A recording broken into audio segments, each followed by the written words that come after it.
Welcome to Keeping Up with Jones, the Lonnie Jones podcast adventure. You are going to hear the stories from the eclectic life of a guy who is a professional counselor, a family man, a SWAT team chaplain, outdoor enthusiast, a guy involved with ropes, 10th Planet Jiu-Jitsu, a chaotic Jedi, and who is a recipient of an honorary doctorate from the University of Adversity. Using these stories, we take the facts lead to concepts, and from the concepts we make a variety of life applications. Just a caveat about the facts.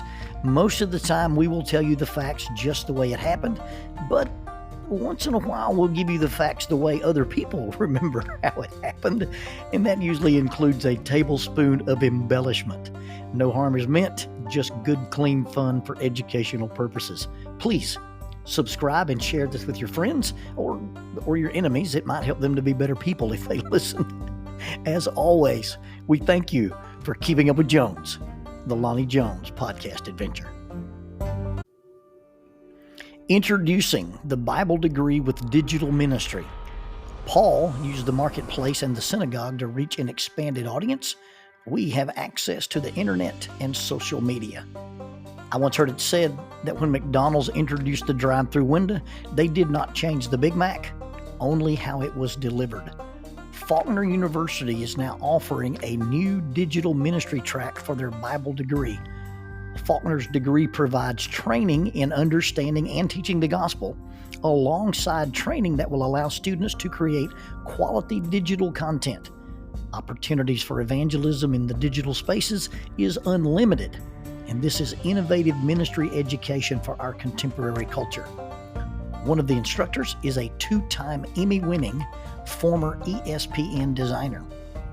Members of the Church of Christ could be eligible for the full tuition Jack Zorn Scholarship in order to pursue this special area of study. For more information, contact admissions at faulkner.edu. That is admissions at faulkner.edu. Faulkner University is a digital partner with Keeping Up with Jones, the Lonnie Jones podcast adventure. The first Terminator bow came from the Lonnie Jones Wile-E Labs in early 2007. And just for clarity, that is Wile-E Coyote Labs and not Wile-E Labs, the respected engineering firm in Huntsville, Alabama, of the same name but different spelling.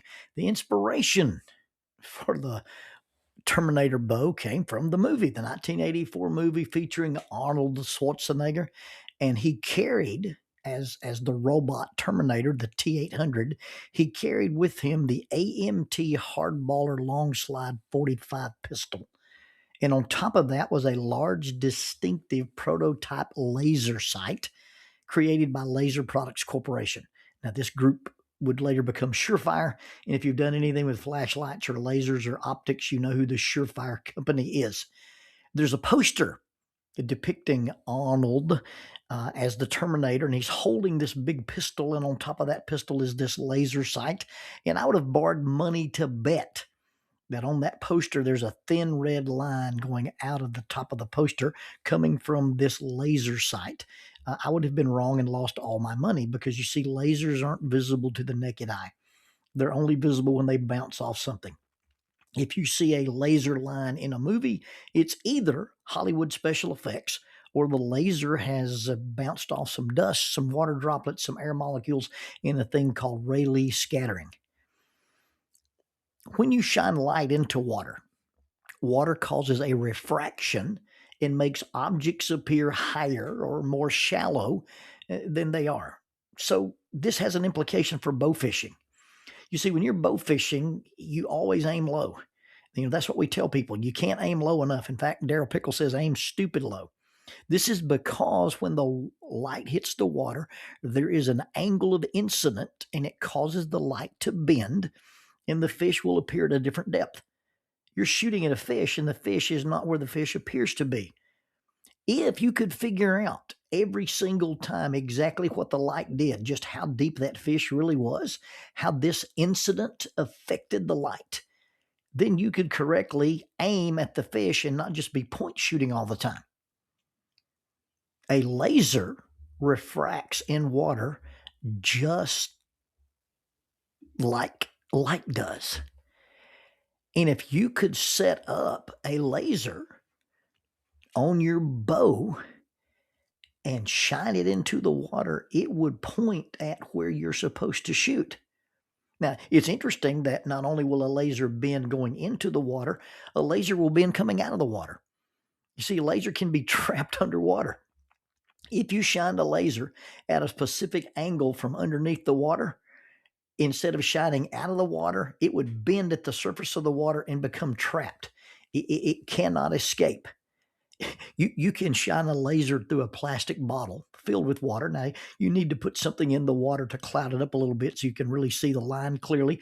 But you can shine a laser through a plastic bottle, and if you go to the opposite side of the bottle from where you have the laser and you punch a hole in that bottle, when the water begins to flow out, the laser will get trapped in that water flow and bend and follow that downflowing stream like a fiber optic cable, demonstrating the principle of what they call total internal refraction.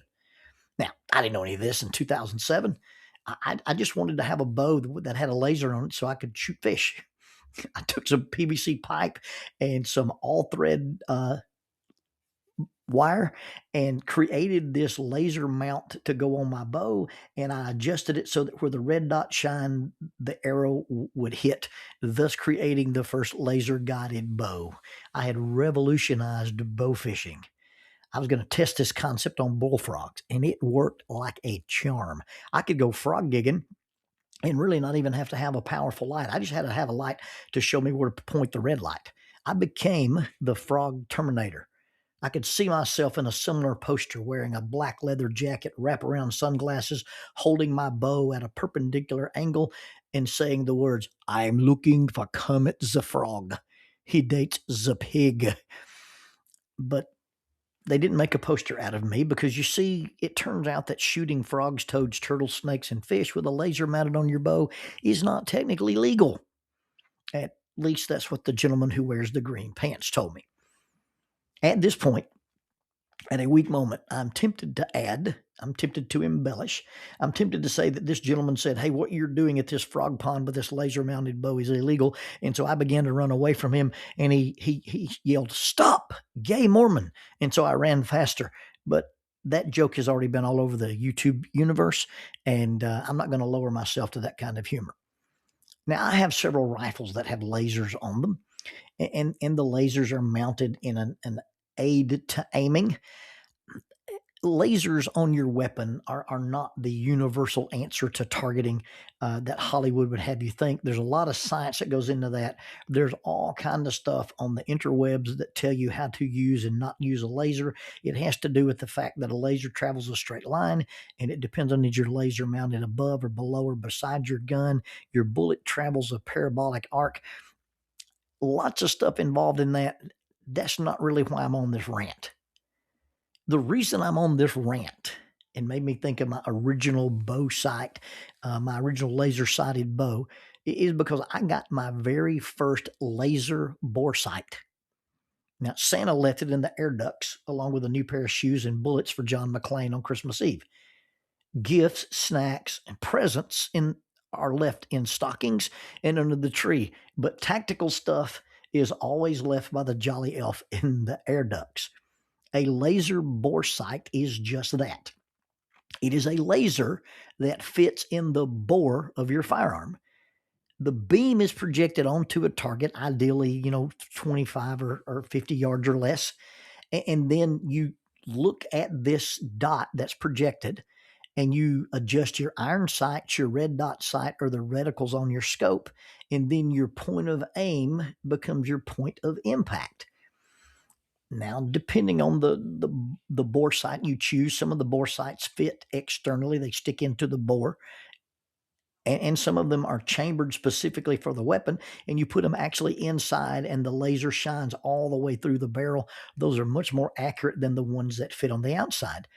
The reason they're much more accurate than the ones that fit on the outside is there must be perfect alignment in the horizontal and vertical planes. A bullet that fits in the chamber is held on all sides in a 360-degree little grip because of the chamber of the weapon. the thing that you put a little adapter on and stick in the end of your barrel, it can sag, it can drift, it can be warped.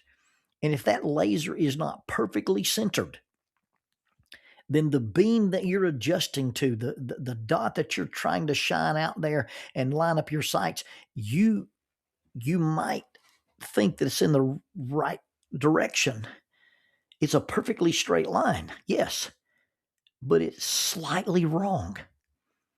And that imaginary line from the rifle barrel and the laser must be exactly the same. And if they're not perfectly the same, if they're not perfectly coincidental, if an incidental angle is introduced, you will never hit what you're aiming at. And the further the distance, the worse it becomes. Now, neither of these things actually affects the bullets. The bullet is only affected by wind and gravity. The path of the bullet is determined by the shooter, but the shooter has to decide what he's sending that bullet toward. And if he's sending the bullet toward an inaccurate target, his accuracy is going to be off. You may think you're shooting in the right direction, but the truth is revealed. The truth and accuracy of our perception and our choices is revealed by whether we hit or whether we miss the target. Now, if all this gun talk is too confusing, just imagine two lines, and it doesn't have to come out of a gun. It would be two lines projecting into infinity. If the two lines are not exactly overlaid, they're not perfectly synced, or more specifically, if they are not coincidental, then that slight angle, that incidental angle, and it doesn't matter if it's up, down, left, right, that angle will get increasingly larger, or the distance, not the angle, the distance will get increasingly larger the further away from the point of origin that you get. A 1 degree angle difference at the point of origin would result in these two lines separating gradually and then getting further apart. Specifically, they would be 5 feet apart at 100 yards. At 200 yards, it'd be 9 feet apart. At 300 yards, it'd be 15 feet apart. An error at the original incident self-propagates and increases over distance. And for our purposes, we don't want to talk about distance. We want to talk about how things can get worse over time. Now, a compass works the same way. If you follow a 1 degree error in your compass, you'll be off 5 feet at 100 yards. You'll be off 92 feet at a mile. If you had a straight line going from Huntsville to Orange Beach and you introduced a 1 degree difference to the west, you'd end up in the Mississippi Sound or the Western Mobile Bay area. But your conscience works that way too. You see, there's two lines. The line I should follow and the line I actually follow. Ideally, they are the same. They are coincidental. But if one of those lines, what I should do, if one of those lines gets adjusted, bumped, angled, or skewed, we almost always follow the adjusted line. We almost always follow the damaged line or the divergent line, and I don't know why. We are just vulnerable to those errors and thoughts in judgment when things happen incidentally to us. You see, when we were young, beginning to learn, creating our sense of self, our sense of other people, our sense of our past, our sense of present, our sense of our world, or even our sense of God and our understanding and perception or interpretation, if as we're beginning to build those skills and those worldviews, and an incident was introduced that caused your angle to get skewed, adjusted, warped, and I mean even a little, and then we let that incident cause us to veer off the path,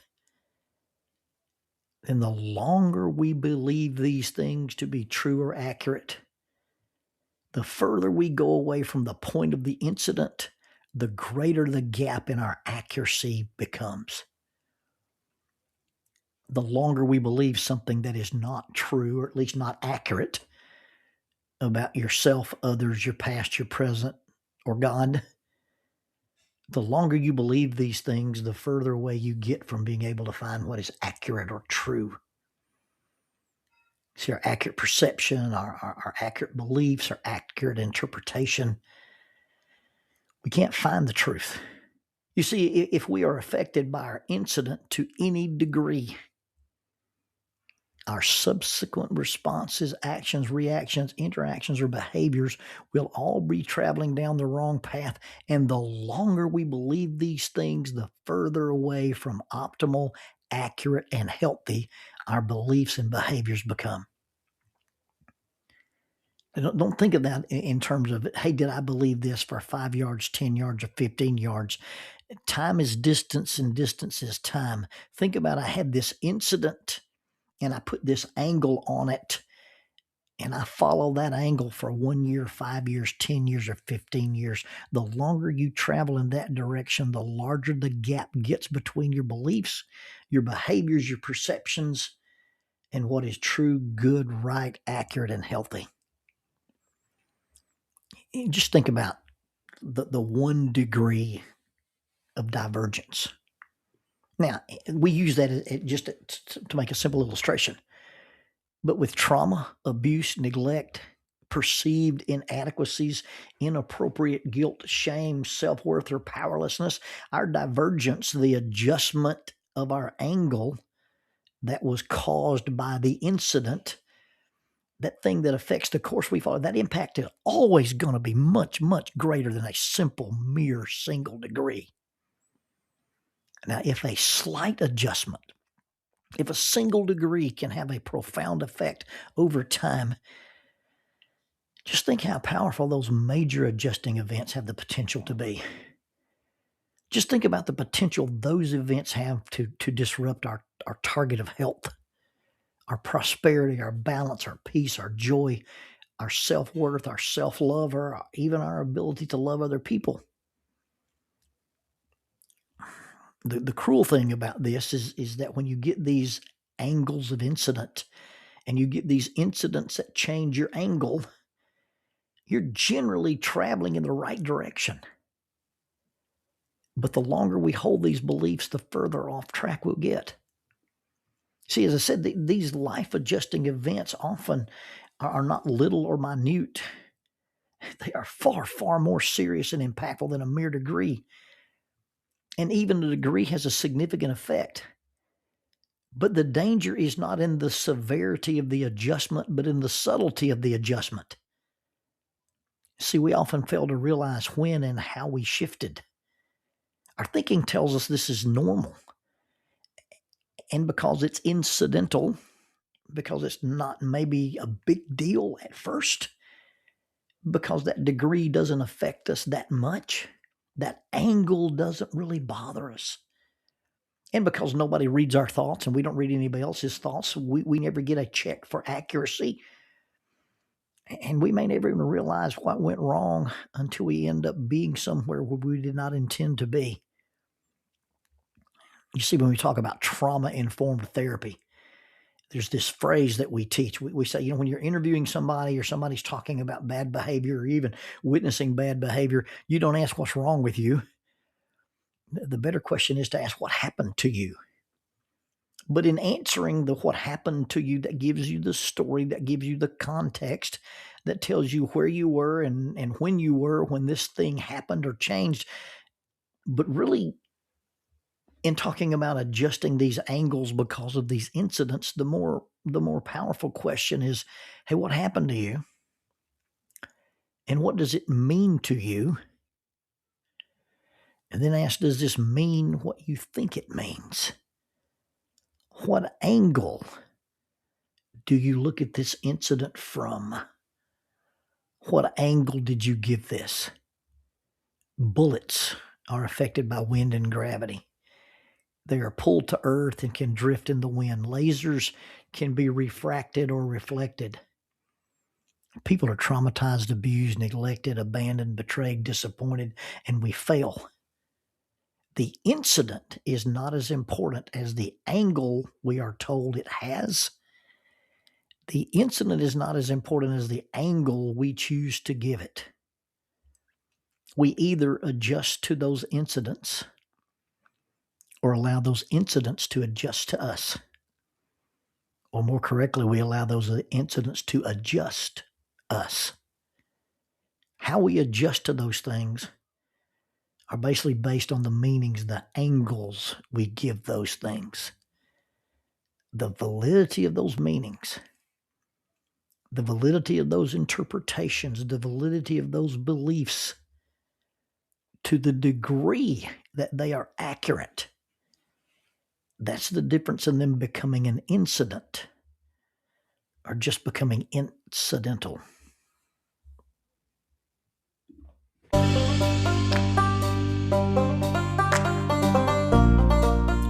Using the tool of shortwave radio, World Christian Broadcasting literally covers the world every day with the gospel.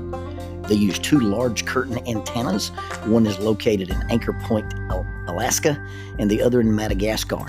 They send out messages that are recorded at their international home in Franklin, Tennessee. They make available 40 hours of broadcast every day. The broadcasts are made in English, Chinese, Russian, Spanish, Portuguese, Korean, English for Africa, and Arabic. They would love for your group to visit them. You can bring your ladies group, your youth group, or your men's group. Just give them a call at 615-371-8707, 615-371-8707, or you can go to 3Ws and a dot, worldchristian.org, find the Donate Here button, and make a financial contribution to support this work that literally covers the world every day with the gospel. World Christian Broadcasting, in cooperation with Keeping Up with Jones, the Lonnie Jones podcast adventure.